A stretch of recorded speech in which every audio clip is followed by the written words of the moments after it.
You know, we continue to see record profit for Techtronic.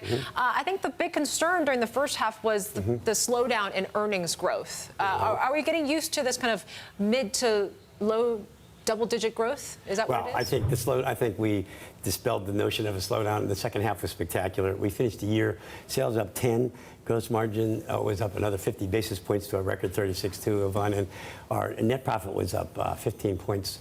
You know, we showed outstanding momentum in the second half, and we're very confident about 2017.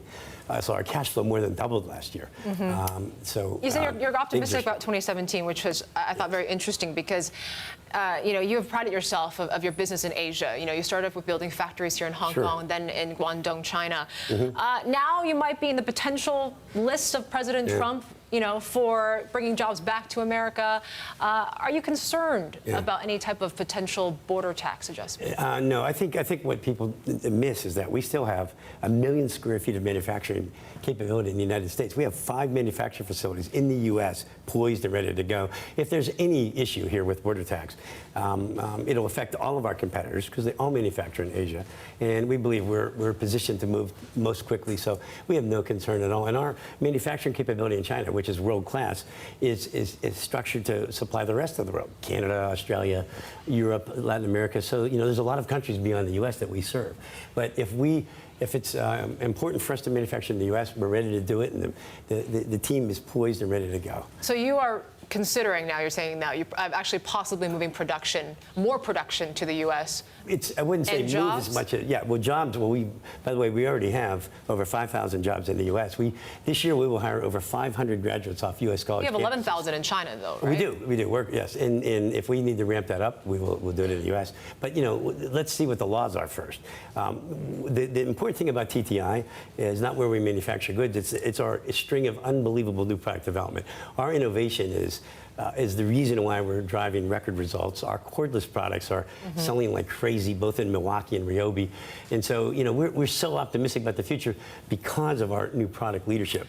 What do you make of Trump's possible trade policies and where it's going right now? He's gone from saying, I want to slap 45% tariffs on China to now saying, you know, I favor fair trade and also free trade as long as it's fair.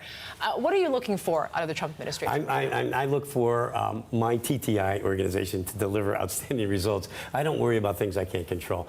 Our focus in the company is no matter who's in whatever political office, Yvonne, you know, we have a team that it focuses on high-speed. We have to be concerned about trade, though, right, Joe? We're very concerned, and we think we have the right strategy, but we can't affect it. So whatever the law is, we'll respond to it. And I think that what our investors will see, we'll move more quickly than our competitors, and we'll be in a position to continue delivering outstanding results. It's interesting, you know, you mentioned competition. Your rival, Black & Decker, as well, just announced recently that they were going to be building a plant in the U.S. as well. Great. You know, the CEO is saying this makes business sense. Would it make business sense for Techtronic as well? Would this be more of a reactive? No, it's not a reaction at all. In fact, you know, look, if we have 5 factories in the U.S. We've been planning to manufacture more goods in the U.S. all along. This is no surprise.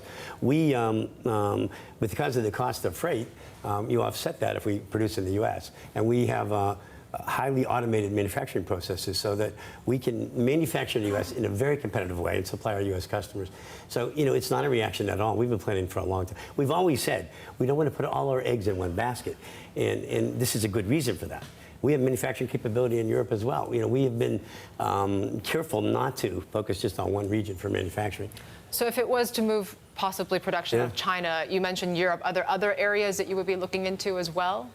Well, possibly, but it just depends on what the circuit. Right now, our focus would be to take our manufacturing capability and serve the rest of the world out of China and ramp up U.S. As appropriate. But, you know, the manufacturing is less important than the products you're producing, right? And our products are selling like crazy because we focused on the right innovation. Our cordless products are world-class. We're in an unbelievable leadership position, both in Pro with Milwaukee and in our DIY market with Ryobi. Even our floor care cordless business was up 53% last year. So, you know, we think we're winning because of the right new product development, and we'll manufacture in the right place. We've demonstrated in the past a very strong skill set in terms of logistics and manufacturing, and that's not going to stop. What about a $1 trillion spending from President Trump when it comes to infrastructure? That certainly should be quite beneficial to you. Now, that's a lovely question. So we are so ready to attack the infrastructure market. In fact, Milwaukee, for 5 years, has ramped up one infrastructure project after another. We just launched a 3-inch cordless cable cutter, underground cable cutter. So imagine 3-inch cable, which is a big infrastructure product. And we have a way to cut it instead of an archaic hydraulic product, which has been sold for years, which is slow and noisy. Our cordless is so much easier to use. It's safer. And that's one of 50 infrastructure products that we're launching in 2017. So the infrastructure news is so exciting for TTI, you can't believe it. And we're going to show today in our analyst review dozens and dozens of cool, innovative infrastructure products. Yeah, you've had quite a bit of success in the past when it comes to acquisitions as well. You mentioned Ryobi, you mentioned Milwaukee, Hoover as well. Are you in the market for more? What would you be looking for? Well, we're always in the market. We look at all sorts of things, and we're in the market for high-tech technology companies that would add some value to us. We're not looking to buy Me Too, tired companies that have been beaten up in the market and are sold for discounts. So right now we're focused on organic growth. We have an amazing new product development machine, as you know, in the company. But we are looking at M&A if it makes strategic sense. We're not desperate acquirers. We see this all the time. We don't need to acquire anything to achieve our goals. This company over the next 10 years will have an amazing run with no M&A. Any M&A we do should be gravy, right? So the key, though, is new product. It's technology. It's focus on cordless. That's how we're going to win. Possibly focusing on more organic growth for now, but lots of organic growth. Okay, I want to mention about your strong relationship with Home Depot, which you've prided yourself on as well. Yep. Are there other plans to expand production to other retailers and other business channels right now? Well, Home Depot is such an amazing customer that their growth rates are exceeding expectation, and our business with them is fantastic. We are growing in the independent channels of the U.S. Like crazy, and not the restaurant market. The restaurant is a tiny market that is overrated. We're focused on the infrastructure suppliers, the industrial construction suppliers, and that business is amazing. But remember, outside the U.S., outside of Home Depot, there is a lot of other business that we're developing too. Our European team has had a spectacular year in 2016, focusing on independent distributors all throughout Western Europe. And while most of the market is contracted in Europe, we grew 20% in Milwaukee. It was incredible. So there's a lot of business beyond our biggest customer, but we love our biggest customer. They're well managed and a terrific partner.